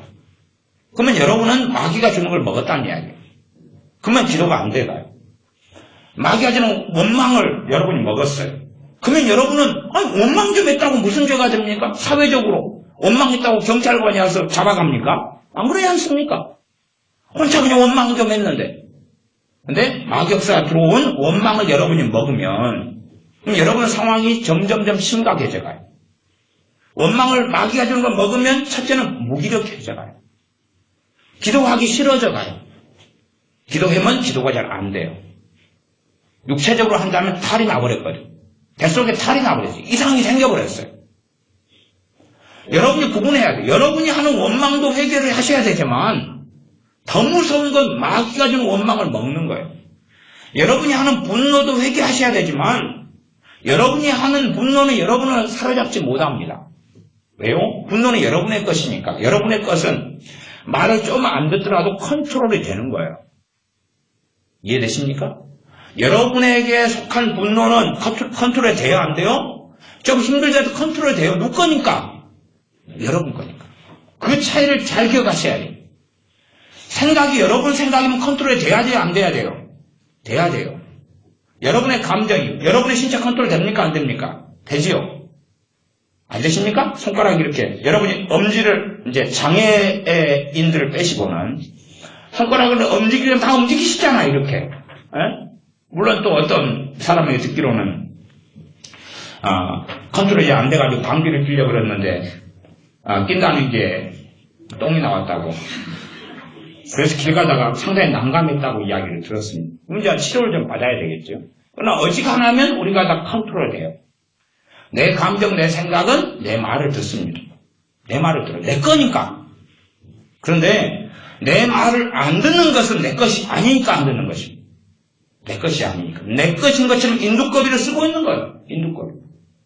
제가 교회 카페에 두꺼비 영상을 하나 올려놨습니다. 걔가 두꺼비를 만났는데 이놈이 죽은 척하고 빳빳하게 이렇게 있는 거예요. 나무 막대기처럼. 건드려도 나 죽었어 그러고 있는 거예요. 제가 다리를 잡았잖아. 이놈아 산 줄 알아. 그랬더니 얘가 이제 빨락빨락 하잖아. 두꺼비가 그런 놈이에요. 두꺼비가 사람 나타나면 딱 죽은 척하고 깜짝 안 해요. 나는 아니에요. 죽었어요. 말라비틀어졌어요. 이 악한 영들도 우리의 생각과 감정과 똑같이 넘는 역사예요. 이게 계략의 기본적인 계략입니다. 기본적인 계략. 여러분도 아이들 속일 때 그렇게 하잖아요. 껌 같은 걸로 많이 우리 서로 속이잖아요. 껌을 다 몰래 꺼내 먹은 다음에 껌종이를 다 싸가지고 이렇게 그 다음에 진짜 무게까지 맞추려면 껌을 다 씹은 다음에 껌을 쫙 펼쳐가지고 넣어야 돼요. 그래가지고 묵직하게 하면서 종이를 깨끗하게 그 계략을 쓰려고 우리는 벗겨내잖아요. 그 다음에 이제 주지요. 1단계 계략은 그냥 가벼운 상태에서 멀쩡하게 있게 하는 2단계 정도 심도 있게 들어가면 이제 껌을 씹은 껌, 막 고춧가루가 끼어있고 이런 껌을 다시 펼쳐가지고 쫙 그렇게 해서 멋지게 해가지고 무게를 맞춰가지고 주는 거 아닙니까? 옛날에 사탕은 참 계략을 많이 썼습니다. 돌멩이를 주워가지고 사탕하고 비슷한 걸 갖다 집어넣어가지고 말아가지고 사탕이라고 줬잖아요. 그러니까 먹고 막 흥분돼가지고 까가지고 있는 돌멩이고 그러잖아요. 우리 그런 거 많이 했잖아요. 사단도 똑같은 걸로 쓰는 거예요. 누구하고 똑같은 걸로? 우리 생각, 우리 감정과 똑같은 걸로. 그러니까 여러분들이 싸워보셔야 돼요. 안 싸워보고 맨날 당하고 터지면서 왜 신앙생활 3년 동안 해도 변화가 없느냐, 은혜가 없느냐, 열심히 예배드렸고 열심히 찬양했고 기도했는데 변태니까 그러는 거예요. 맨날 사단이 주는 걸 먹고 마시고 살아가니까 그래요. 보라산이 앞에 뒤에 꽂히는데 방패 들지 않고 그리고 불화살만 맞아대는데 어떻게 삶이 평안합니까? 평안하지 않아요. 그러니까 사단의 계략, 사단의 괴계를 기본적으로 여러분 이해하셔야 됩니다. 그럼 뭐냐 하면 속임수예요. 속임수인데 가장 기본적인 속임수는 거짓말이에요. 거짓말. 여러분의 것같이 표는 똑같은 거짓말. 거짓말. 여러분이 스스로 나는 못났어. 나는 못생겼어. 그런 열등감을 가지고 있을 수 있어요.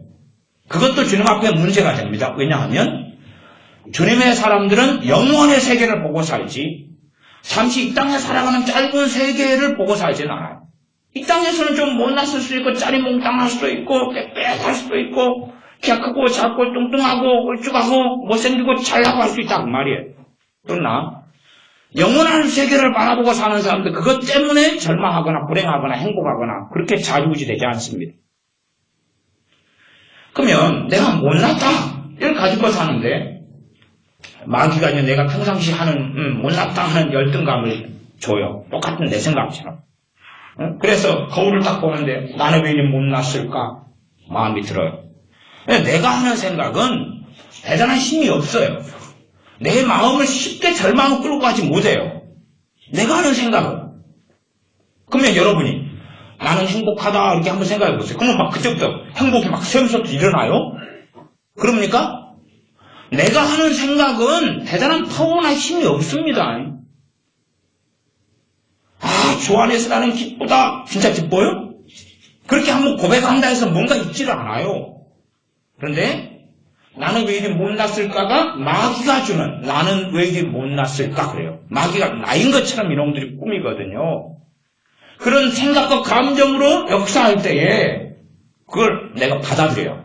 그래서 내가 한번 반복을 해야 돼요. 나는 왜 이리 못났을까가 다 떠오르고 그 감정이 들 때 내가 나는 왜 이리 못났을까 따라하면 돼요. 간단해요. 따라하면 돼요. 나는 똑같은 걸 2번 내가 했다고 생각하는 거죠. 따라하면 돼요. 따라다니가 되면 돼요. 나는 왜 이리 못났을까? 그때부터 마음이 이제 어두워지고 침침해지고 그리고 불행해지기 시작하고 절망이 들어오기 시작해요. 막 성질이 나요. 분노라는 감정이 막 일어나는데 그걸 내가 예수 이름으로 물리쳐보면 돼요. 마귀의 것을 물리치면 쉽게 떠납니다. 굉장히 의외로 쉽게 떠나요. 여러분이 굉장히 강력하게 사로잡혀 있던 많은 것들이 물리치면 쉽게 떠나가요. 그게 우리 주님의 이름에 놀라운 역사입니다. 물리치면 의외로 쉽게 떠나요. 그러니 여러분들이 마귀 역사를 통칭해가지고 내 삶에서 역사하는 마귀는 떠나가라. 왜 떠나가지 않습니다. 그게 이 과학의 저주를 잘못 해석하는 거예요. 3대 4대까지 하나님께서 보응하신다 이것을 내게 역사하는 마귀는 떠나가라. 다 떠나가 버리고 그런 거 없습니다. 그래서 이 에베소 6장을 자세히 보시면 이제 4장 이야기는 지나가고요. 그냥 6장으로 바로 건너뛰겠습니다. 그러면 이 6장 11절에 보면 마귀의 괴계를 능히 대적하기 위하여 그러는 마귀의 괴계를 대적하라고 그랬어요. 그러니까 성경 두 가지를 이야기합니다. 하나는 베드로전서 5장 같은 말씀 마귀를 대적하라 그래 나와요. 그다음 여기서는 마귀를 대적하라가 아니라 뭘 대적하라 그럽니까? 마귀의 괴계를 대적하라 이렇게 나와요. 마귀의 괴계를. 그러니까 마귀가 준 속임수가 있으면 속임수를 대적하는 거지. 마귀가 주는 말이 있으면 말을 대적하는 거예요. 마귀가 주는 감정이 있으면 그 감정을 대적하는 거예요. 그러니 사람들은 내게서 역사하는 마귀는 떠나가라 그러면 떠나갈 줄 알아요. 그러면서 가게 저주를 끊는다 그러고 온 나라를 다 돌아다니는 사람들이 있어요. 되지 않고 내 삶의 영역들에서 싸워야 돼요. 영역들에서 싸워가지고 주님의 이름으로 싸워서 거기에서 주님의 영토, 주님의 땅, 하나님의 나라가 노래하게 해야 돼요. 그래야지만 이 자유가 오는 건데 말 한마디로 그냥 일확천금으로 다 끝내버리려고 하면서 많이 쫓아내려고 하면 잘못된 것입니다. 또 쫓아내더라도 앞쪽에서 막 쫓아내고 맨날 대적기도 사실 대적기도란 말도 애매한 말입니다. 내가 예수 믿으면 떠나가라는 것을 기도에 바로에 집어넣을지 그냥 대적하는 걸 집어넣을지는 애매한 것이 됩니다. 뭐 이렇게 쓰든 저렇게 쓰든 뭐 문제 삼지는 않습니다. 어제 예수 믿으면 막 대적해요. 앞으로는 대적하고 뒷문이나 옆문을 활짝 열어놔요. 평상시에 감정과 마음으로 마귀가 주는 걸 그대로 다 받아들이고 살면서 막 쫓아내면 좀 이상한 사람이 되죠. 말하자면 여름에 모기는 엄청 많이 들어오는데 앞쪽 문 방충망을 딱 해놓고 다른 문 다 열어놨어요. 그리고 맨날 불길라 뿌려대고 모기 잡고 그러면 이상한 사람이잖아요. 그냥 마귀만 떠나가라 한다 해서 떠나가는 게 아닙니다. 마귀의 괴계, 마귀가 그래서 이 에베소 교회에 말씀하는 게 감사단이야. 건강한 교회, 깨어있는 교회, 기도하는 교회니까. 마귀의 괴계를 이 교회는 아는데 또 사도 바울은 충분히 2년 3개월 동안 가르쳤을 거 아니에요. 그러나 또다시 설명하고 말하는 거예요. 정말로 그 말, 끝으로 마지막으로 그 말인데 마지막에 강조하기 위해서 다시금 중요하게 설명하고 있는 것입니다. 그래 여러분들이 여러분의 생각과 감정 등에서 역사하는 마귀 역사 그리고 그냥 그것만이 아니라 다른 사람 생각과 감정도 역사해가지고 그 사람이 누구에게 말하겠습니까? 내게 말하겠지. 내게 말하겠지. 마찬가지입니다. 여러분의 생각과 감정으로 역사해가지고 여러분이 그걸 받아들여가지고 다른 사람에게 말하지요. 이게 문제가 됩니다. 여러분 자신을 마귀에게 넘겨준 거니까. 잠깐 동안이지만. 그러면 주님하고 거리가 점점점 멀어져 간다는 문제가 벌어져요. 그러나 마귀의 괴계라는 것이 사람을 칼로 찔러 죽여라, 살인해라 이런 건 드뭅니다. 물론 지금 그런 일들이 있어요. 자기 감옥에 가서 살인범들, 사형수들을 만나보면 그 사람들 가운데 어떤 사람들은 그렇게 이야기합니다. 박유진 장로님 이런 분들의 간증에서도 우리가 들을 수 있는 건데 그런 분들은 귀신이 옆에 따라다니면서 죽이라고 해가지고 죽인 거예요. 근데 죽이라고 정도 들릴 정도 되면 힘이 굉장히 강해요. 그러니까 자기가 어떻게 통제를 못하는 수준으로 들어가 버립니다. 이런 경우는 이제 쫓아내는 것이 시간이 좀 사실은 많은 경우에 걸립니다. 그래서 마귀가 실제로 삶 가운데 그 정도로 깊이 있게 관여되는 경우는 가장 강력하게 관여되려면 자기를 직접적으로 넘겨버려야 돼. 무아지경 속에 넣어버려야 돼. 그래서 이 에베소 5장에 술 취하지 말라 이렇게 된 것은 이 술 취하는 것이 무아지경의 한 종류거든요. 자기를 오픈시켜버리는 거예요. 술에 넘겨버리니까 자기 의지력이 사라지고 그래서 마귀가 침투하기 가장 좋은 환경이 술 취한 환경이에요. 그러니까 술을 많이 알코올 중독에 술을 많이 마시는 사람들은 마귀 역사가 깊이 있게 관여돼 버려요. 요즘 아이들 교육 가운데 무서운 마귀의 전략이 있는데 마귀의 전략은 뭐냐면 첫째는 자율성이에요. 자율성은 뭐냐면 하고 싶은 거 다 해라 그거죠. 그러면 얼마나 마귀의 속임수와 괴력에 쉽게 당하느냐 그 말. 그다음 창의성. 자기가 생각나고 떠오르고 마음에 들고 감정이 일어나고 뭐가 있는 걸 다 해봐라 그 말이에요. 마귀에게 자녀를 넘겨주는 마귀의 전략이죠. 그러나 겉에는 얼마나 멋있어요. 창의성이 자율성이 너무 멋지죠. 마귀가 없다면 우리도 같은 말을 할 수도 있겠어요. 아니면 우리가 죄 가운데 태어나지 않았다면, 그렇다면 같은 말을 할 수도 있을지도 모르겠어요. 그러나 우리 안에 죄가 거하고, 로마서에 사람 안에 거하는 육신에 죄가 거한다고 말씀했습니다. 죄가 거하니 죄의 법이 역사하죠. 사람 안에 죄가 거하고, 나아가 이 땅에 마귀가 역사하는데 자율성이라니요? 창의성이라니요? 마귀 역사는 가장 일반적인 상태. 마약할 때 자기를 비워버려요. 그 다음에 이제 산에 가서나 절에 가서나 돌을 닦는다고 자기를 비워요. 자기를 비워. 무아지경에 빠진다 그러죠. 황홀경에 빠진다 그러죠. 성령님의 정상적인 역사는 황홀경에 안 들어갑니다. 성령님의 역사가 강해지면 강해질수록 우리 자의식이 뚜렷해져가요. 내 하나님의 형상이 회복돼가요. 내 의지가 살아나요. 내 지혜가 살아나요. 하나님이 내 머리를 장악해버리는 게 성령 충만이 아니에요. 하나님이 나를 지배해가지고 나를 조종해버리는 것이 성령 충만이 아닙니다. 그건 마귀 충만이에요, 사실은. 하나님과 내가 가까워지면서 하나님이 본래 나를 창조하신 그 상태로 돌아가는 거예요. 하나님이 나를 만드신. 그래서 성경은 우리에게 말씀하는 거지, 그렇지 하나님께 사로잡힌 어떤 자들에게 말씀하는 게 아니에요. 내 의지를 가지고 내 생각을, 그런데 성경에 주님께서 너희는 지혜롭게 생각하라 그러잖아요. 생각하라 그러지. 너희는 사로잡혀라 그러는 게 아니에요. 귀신은 우리를 장악하고 사로잡으려 하고, 성령께서는 함께 하시면서 동행하는 삶을 살려 하시는 거예요. 우리를 장악하고 사로잡으려고 하시는 게 아니에요. 그게 다른 것입니다. 악한 영은. 그게 악한 영은 황홀경 속에 빠지려고 그래요. 무아지경에 집어넣으려고 그래요. 누구를 가장해서요? 성령을 가장해서. 그러나 우리는 성령님으로 충만해지면 충만해질수록 지혜로워져. 내 지혜, 주님께 받은 지혜, 주님과 함께하면서 얻는 지혜, 그걸로 내가 지혜로워져. 그래서 더 깊은 사고를 할 수 있어요. 더 깊은 논리를 말할 수 있어요. 더 깊은 통찰을 가져요. 누가? 내가요. 누구로 인해서요? 주님으로 인해서. 그리 되지 사로잡히는 게 아니에요. 그럼 나를 비워내는 것은 마귀가 들어올 문을 여는 거예요. 기도할 때도 무아지경에 빠지는 기도를 추구하는 사람도 있는데 마귀가 틈을 타고 들어와요.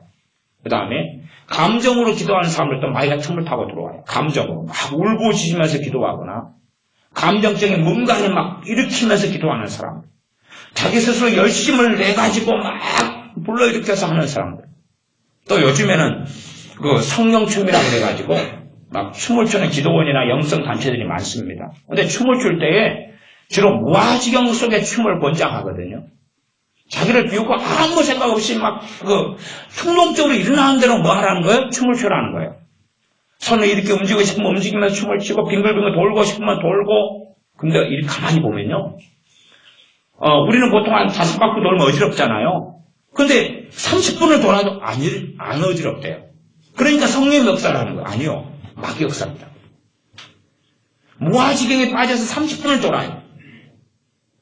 아니, 성경에 도라 그랬어요? 하나님 말씀 묵상하라 그러고 기도하라 그랬고, 쉴 때 좀 쉬고 안식하고 많은 말씀이 있지. 빙글빙글 돌아고, 돌아서 뭐가 있어요? 한 바퀴 돌면 돈이 1,000원, 두 바퀴 돌면 2,000원, 세 바퀴 돌면 3,000원이면 돌지만, 그니 뭔가 빠져가지고 빙글빙글 돌게 만들어. 이 무아지경. 그래서 요즘에 성령춤이란 거 정말 위험합니다. 무아지경 자기를 비워버리면 마귀가 틈을 타고 들어와 버려요. 자기를 뭔가에 넘겨주는 상황이거든요. 마귀의 괴계에 포함되고 들어가고. 그러니까 마귀의 괴계, 마귀의 속임수, 마귀의 전략은 굉장히 많아요. 여러분의 자녀를 마음대로 하게 내버려주면 마귀에게 넘겨줘 버리게 돼요. 창의성, 자율, 감정이 있는 대로. 여러분이 효과적 부모인 우리가 효과적으로 마귀의 괴계와 저항에 싸우면서는 자녀에게 어떨 때 마귀가 지금 이 감정은 마귀 역사하는 거고 이 생각은 마귀 역사하는 거라는 게 분별이 그 다음에 되는 거예요. 분별돼가지고 도와줘야 되지. 여러분도 터지고 살면 어떻게 분별되겠어요? 분별되지 않습니다. 마귀가 점점점 많이 침투오면 내가 점점점 악으로 옷을 입을 수밖에 없어요. 여러분의 삶 가운데 주님의 은혜 속에 살아가려면 마귀가 공격하는 것을, 마귀의 괴계를 대항하고 물리쳐야 돼요. 마귀 여러분에게 주는 말과 생각이나 감정을 물리치셔야 돼요. 그것은 여러분을 사로잡으면 능력이 있다고 그랬어요. 능력이. 그러니 물리치셔야 돼요. 여러분이 경험이 많이 있을 거 아니에요. 여러분은 마귀가, 여러분이 건투 선수다. 건투 선수예요. 그러면 상대방하고 싸워야 돼요. 그러면 여러분이 어디를 공격하겠어요? 상대방이 느리다, 나는 빠르다 그러면 내 강점으로 상대방의 약점을 공격할 거 아니에요. 마귀는 약점을 공격합니다. 여러분의 약점은 항상 공격당하는 대상입니다. 여러분의 약점은, 여러분의 약점. 여러분의 근심이 약점이다 그러면 거기에는 여러분이 항상 마귀에 공격당하는 루트예요. 열등감이 문제면 그건 여러분이 당하는 것입니다. 제가 믿는 분들 중에서 이혼하신 분들을 만나면 이혼이라는 것은 하고 싶어서 하는 건 아니에요, 사실. 누가 이혼하려고 결혼하는 분 있어요? 당신 왜 결혼했습니까? 예, 이혼이죠, 목표입니다. 그럼 몇 번 이혼이 목표입니까? 5번요. 아무도 없어요. 행복하려고 결혼해. 행복하려고. 사랑하기 때문에 행복하려고. 이혼해요. 불가피한 거예요, 그냥. 안 할 수도 있겠지만은 어쨌든 하게 되는 여러 상황들이 있어요. 그러면 이제 예수님 믿는 사람이 이혼했다 그러면 그건 사단의 공격물이에요. 무엇이요? 이혼했다는 그 사실 자체가 공격물이에요. 노력을 당해. 계속 그분을 공격해. 왜 이혼했어요? 그러면 그게 죄예요. 어떤 이혼은 죄가 아닙니다. 그런데 전서에 그 이유가 하나 나왔고, 그 다음에 음행의 연고가 하나 나왔고, 그 다음에 상대방이 살기 싫어하거든 살 필요가 없다는 그런 전서 말씀 2가지가 있습니다. 이혼 사유가. 어쨌든 죄라 할지라도 내가 대항해 싸우려면 누구 안으로 들어가야 됩니까? 주님 안으로 들어가야지만이 되는 거예요.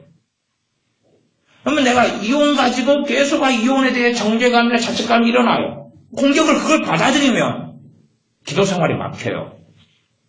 찬양이 안 돼요. 예배가 막혀요. 하나님 말씀 은혜가 없어져 갑니다. 비참하고 힘들어져 갑니다. 여러분의 약점은 여러분의 공격 대상이라는 걸 아셔야 돼요. 약점에는 뭘 세워야 됩니까? 방패. 믿음의 방패가 나오죠. 약점에는 방패를 세워야 돼요.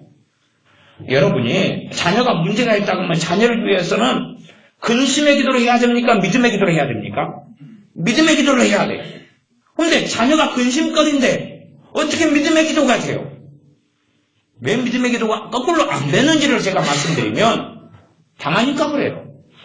자녀가 내 약점이면 자녀에 대한 근심이 많이 생겨요, 적게 생겨요? 많이 생겨요. 근심해요. 그거 기도해요. 심지어는 그럽니다. 사단이 자식에 대한 근심을 줘요. 받아먹어요. 근심내니까 사단이 주는 근심을 받아먹고 기도해요. 주님이 보실 때 어떻게 생각하시겠어요? 이상하지요? 문제는 그런 기도이기 때문에 역사하지 않아요.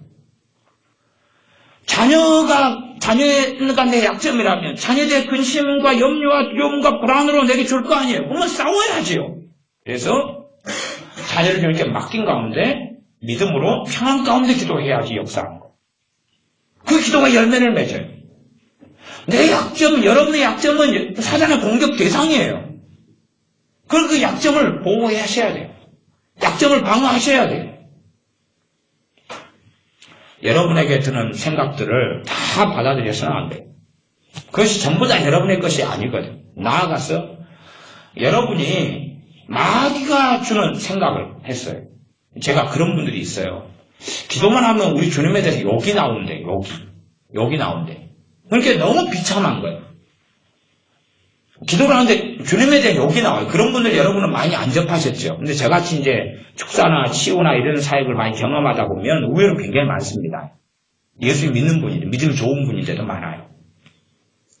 그러니까 하나님에 대한 욕이 나오고 주님에 대한 욕이 나오는 분들이 있어요. 금시초문 아니시죠? 금시초문이세요? 그럼 더 많이 살아보세요. 인생이 짧으셔서 젊으셔가지고. 근데 그런 분 많이 계셔요. 근데 왜 그러냐 보면 보세요. 주님에 대한 욕이 나와요. 주님에 대한 욕이 나와요. 그래서 그걸 해결하는 방법은 의외로 간단하기도 하고 어려우려면 어려워요. 어려우려면 왜 어렵냐 그러면 주님에 대한 욕하는 걸 자기로 인정하고 해결을 하면 답이 없어요. 여기 나오는데 자기가 요방하니까 얼마나 주님 앞에 잘못했어요. 나를 위해 죽으시고 그랬는데, 나를 구원하셨는데. 그러니 막 잘못했다고 그러고 자기를 자책하고 정죄하고 절대 마귀는 떠나지 않습니다. 주님에 대한 욕이 막 일어나면 내가 했다는 것을 인정하면 안 돼요. 내가 아니라고. 그건 내가 아니야. 내가 아니야. 내가 아니라고 거부해야 돼. 어떤 사람, 믿는 사람들이 음란과 포르노에 들어가는 사람들이 굉장히 많아요. 굉장히 많은데, 그 중에 많은 숫자가 왜 그런 문제가 생기냐 그러면, 음란한 영상을 보기도 하고, 막 그런 걸 생각하기도 해요. 근데, 그 많은 것들이 사실 마귀가 줘요. 근데 그걸 자기로 시인해버려요. 자기게 돼버려요. 문이 열려버려요. 오픈돼버려요. 마귀가 주는 걸 자기가 지금 하고 있다고 시인해버리는 거예요. 자기가 하고 있다고. 자기가 그 음란한 생각, 음란한 마음, 음란한 말을 자기가 하고 있다고 시인해버리는 거예요. 그걸 부인해야 되거든요. 그래서 우리 주님의 사람들은 이 양심이 담대해야 돼. 부인해버려요. 내가 한 게 아니라고. 내가 한 게 아니라고. 내 속에 거하는 죄니라. 내가 한 게 아니라. 그렇게 하다 보면 드러나요. 왜요? 자유케 되어져 가기 시작하거든. 그 다음에야 알아요. 정체를. 그전에는 모릅니다. 그전에는 몰라요. 그러니까 음란한 생각이 나타나니까 자기를 자책하고 정죄하고 회개도 하고 그러나 해결되지 않아요. 부인하면 한 달도 지난 다음에는 굉장히 자유로워졌네. 왜 그런 생각이 덜 들거든요. 그 충동이 덜 일어나거든요. 막 포르노를 보고 싶은 충동이 덜 일어나거든요. 이상하네. 그전에 회개하고 자책하고 그것 때문에 해결하려고 금식을 3일하고 일주일에도 해결이 안 돼요. 예, 마귀가 주는 걸 먹고 잘못했다고 막 그래요. 예?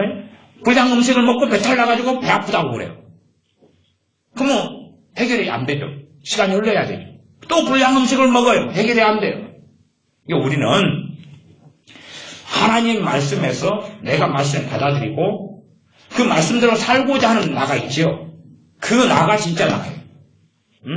하나님 말씀을 받아들이고 그 말씀대로 살고자 하는 나 있죠. 그 사람이 나예요. 나. 그 사람들하고 어긋나는 것은 일단 기본적으로 마귀 괴계라고 추측을 하셔야 돼요. 여러분 다 알고 쫓아낼 수 있는 건 아니에요. 추측을 하셔요. 그 다음에 이제 전투 경험이 많을수록 이제 감이 생겨요.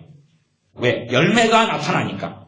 싸워가지고 당한 것하고 물리쳐본 것하고 양상이 틀려져 가기 시작하거든요.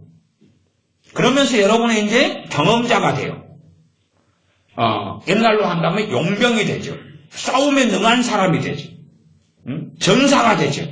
많이 싸워봤으니까 알아요, 이제. 그래서 익숙하게 여러분을 가르칠 수 있고, 그리고 여러분의 자녀를 도와줄 수 있고, 여러분의 지체들, 형제들을 도와줄 수 있어요. 왜? 여러분이 전사니까. 싸워봤으니까. 어떤 것이 마귀의 괴계인지를 경험하고 알고 있으니까. 그리고 안 당하니까. 참된 회개가 뭔지를 아니까. 마귀가 주는 정죄와 죄책감과 그 생각을 받아먹은 가운데 하는 회개가 얼마나 오히려 주님을 모욕하는 건 줄 아니까. 그리고 참으로 여러분이 주님 앞에서 해야 될 회개는 마귀가 주는 약점에 당해가지고 하는 회개가 아니에요. 여러분의 약점은 오래갑니다. 약점은 쉽게 커버되지 않아요.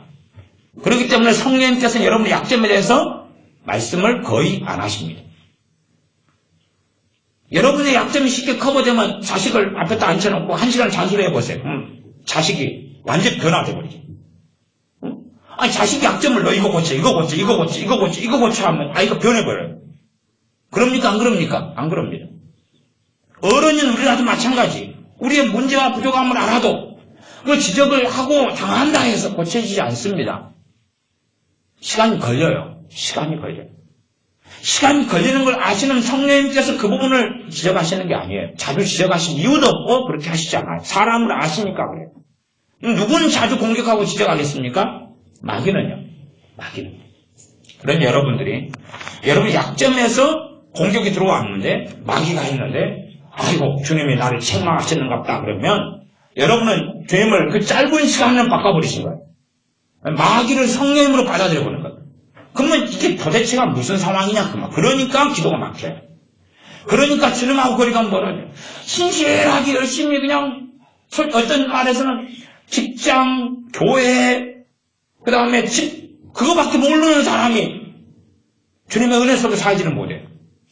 아니, 나이트클럽도 가고, 술집에도 가고, 노래방도 가고, 단란주점도 가고, 여행도 마음껏 다니고, 개모임도 자주 가고, 육자부도 자주 부르고, 막 그러면서 믿음의 성장에 앉는다는 건 이해가 되는데, 헌금 열심히 드리지, 예배 열심히 참석하지, 집하고, 직장하고, 교회밖에 모르는데, 3년, 5년, 10년 신앙생활 시작이다 그러면, 그거 이상한 거예요. 어디서 문제가 있냐 그러면, 생각과 감정 속에서. 마귀의 괴계, 마귀의 관계, 마귀의 계략에게 당하고 살아가기 때문에 그렇습니다. 그러니 여러분들이 마귀의 관계, 마귀의 속임수, 마귀의 계략을 대적하고 물리치셔야 됩니다. 다른 사람을 통해서도 마귀는 역사하고 말합니다. 여러분이 마귀의 통로가 되는 것처럼 여러분의 가족, 형제, 부모라도 여러분이 아무리 사랑하는 대상이라도 마귀의 통로가 됩니다. 그러면 사람을 사랑하시고 그 사람이 한 말은 여러분이 직접 대항하시는 방법도 있지만은 대부분은 듣고 홀리시고 듣고 물리치셔야 돼요. 혼자. 데니아 남편이 속상한 마귀 역사로 말을 했는데 마귀에 떠나가라 그러면 남편이 미쳤다 그렇게 나올 수 있어요. 그러니까 그 말을 듣고는 그냥 웃으시고 넘기시고 더 여유롭고 관대하게 태평양처럼 큰 바위떠내가 그래도 풍성하고 끝나는 것처럼 넘기시고 넘길 수 있으려면 주님의 이름으로 속으로 그 말을 물리치하시 넘기고 얘기해요. 그렇지 않으면 마귀 역사는 불화살처럼 굉장히 강력합니다. 그냥 남편이 아내인 나한테 어이 자네 얼굴 참 그 얼굴 데리고 사는 내가 얼마나 감사한 줄 안가. 그렇게 말하면 여러분이 여유롭게 대받아칠 수 있어야 돼요. 여유롭게. 그러니까 상처받아가지고 허덕이면 곤란하지. 유유상종이라네. 뭐 그러든지. 여유롭게 어떻게 대받아쳐야지. 네? 그래서 여러분들이 사람의 말을 통해서 공격하는 걸 그걸 물리치고 이긴다면 여러분이 좀 더 또 여러분의 생각과 감정 가운데 사단이 역사하는 것을 잘 방어하고 물리치면 그럼 여러분이 자유로운 가운데 더 주님 앞에서 강건한 삶을 살아가게 됩니다. 기도하겠습니다. 아버지 하나님, 마귀의 괴계, 마귀의 계략, 마귀의 관계, 마귀의 속임수에 대하여 함께 말씀을 나누고 있습니다. 우리가 사단의 속임수, 거짓말, 감정, 생각을 통해 주는 이 약한 말들을 통하여 꼭 내 생각처럼 내가 평상시에 하는 약점, 내가 평상시에 하는 어리석은 생각들을 통하여 약한 것들이 공격할 때에 받아들이면서 어리석어지며 또한 비참해지며 주님과 관계가 멀어지며 나아가 심지어는 주님께서 내게 말씀하셨다고 착각하는 이 어리석음 속에서 우리가 살아왔습니다. 그리하온즉 우리가 생각과 감정 가운데서 혹은 다른 사람의 말들을 통하여서 사단이 공격할 때 효과적으로 대처하고 대적하고 주님의 이름으로 싸워 승리하여 주님 안에 거하는 삶을 살게 하여 주시옵소서. 예수님의 이름으로 기도하옵나이다. 아멘.